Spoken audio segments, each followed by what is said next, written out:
کچھ لوگ کہتے ہیں اس کا ضمیر مردہ ہو گیا، تو کیا ضمیر دوبارہ جگایا جا سکتا؟ بسم اللہ الرحمن تقویٰ کے حوالے سے اگر ہم اس کو اس زمرے میں لے کر آتے ہیں۔ بسم اللہ الرحمن الرحیم. جب ضمیر انسان کا یہ احساس کرنے لگے نا کہ کوئی غلطی ہو گئی تھی، ریگریٹ ہوتا ہے انسان کو، تو یہ اتنا قابل قدر ہے کہ اللہ نے ضمیر کی قسم کھائی ہے قرآن میں. لا اقسم بالنفس اللوامہ، میں نفس لوامہ کی قسم کھاتا ہوں. نفس لوامہ وہ ہے کہ ملامت کرنے والا نفس. ایک غلط کام ہو گیا، اس کے بعد میں ریگریٹ ہونے لگا یہ نہیں کرنا چاہیے تھا. نہیں کرنا چاہیے. ہے یہ جو کیفیت ہے نا آپ کی، یہ اتنی محترم ہے اللہ کی بارگاہ میں. اللہ کہتا ہے میں اس کیفیت کی قسم کھاتا ہوں قرآن میں. حضرت موسیٰ علیہ السلام سے ہے کہ طور پہ پہنچے، روایت کا مفہوم ہے کلیم اللہ اللہ سے بات کرتے تھے. کہتے ہیں یا رب المصلین، اے نماز پڑھنے والوں کے رب.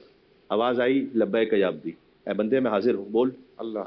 حضرت موسیٰ علیہ السلام نے کہا یا رب الصائمین، اے روزہ رکھنے والوں کے رب. کہا لبیک یا عبدی، اے میرے بندے میں حاضر ہوں بول. ایک مرتبہ حضرت موسیٰ علیہ السلام نے کہا یا رب المذنبین، اے گناہ کرنے والوں کے رب. گناہ کرنے والوں کا رب بھی تو وہی ہے نا، رب تھوڑی بدل گیا، کوئی ہے تو رب وہی. لیکن انہوں نے فرض کی کسی خواہشات نفسانی کی وجہ سے، کسی بھی معاملے کی وجہ سے کر لی غلطی، لیکن رب تو وہی رہتا ہے نا. کہا اے گناہ کرنے والوں کے رب. تو آواز آئی لبیک یا عبدی، لبیک یا عبدی، لبیک یا عبدی، میں حاضر ہوں اے میرے بندے میں حاضر ہوں، اے میرے بندے میں حاضر ہوں. حضرت موسیٰ علیہ السلام کہتے ہیں پروردگار میں نے نماز کے ذریعے سے، روزے کے ذریعے سے تجھے پکارا تو ایک مرتبہ کہہ رہا ہے، اور اگر میں نے کہا اے گناہ کرنے والوں کے رب تو آپ نے 3 مرتبہ کہا لبیک یا عبدی، لبیک یا عبدی، لبیک یا عبدی. کیا وجہ ہے؟ کہ موسیٰ جو نماز پڑھ کر آ رہا ہے نا میری بارگاہ میں، اسے کم سے کم اپنی نماز پہ تھوڑا بھروسہ ہوتا ہے.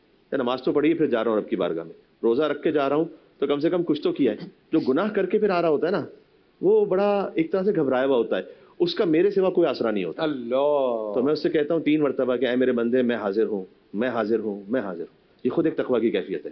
لیکن جو آئینہ ہوتا ہے نا، اس کی قیمت ساری ہوتی ہے کہ جب وہ سالم ہو پورا. اگر اس میں کریک آ جائے نا، اس کی قیمت ختم ہو جاتی ہے. بالکل. لیکن ایک دل کا آئینہ ہے جو اقبال نے کہا ہے، اس کی قیمت اتنی زیادہ جتنا یہ ٹوٹا ہوا ہے. آئینہ دنیا کا جو ہے اس میں ایک درار بھی آ گئی، ختم ہو گیا، ختم ہو گیا. یہاں پر ہے کہ اقبال کہتے ہیں تو بچا بچا کے نہ رکھ اسے، تیرا آئینہ ہے وہ آئینہ. اللہ. کہ تو بچا کے نہ رکھ اسے، تو بچا بچا کے نہ رکھ اسے، تیرا آئینہ ہے وہ آئینہ کہ شکستہ ہو تو عزیز طرح نگاہ آئینہ ساز میں. یعنی جتنا ٹوٹا ہوا ہوگا اتنا آئینہ ساز اللہ کی بارگاہ میں اتنا ہی محترم ہے، اتنا ہی قابل قدر ہے. تو یہ تو کیفیت ہے، کاش ایسی حاصل ہو جائے ہمیں.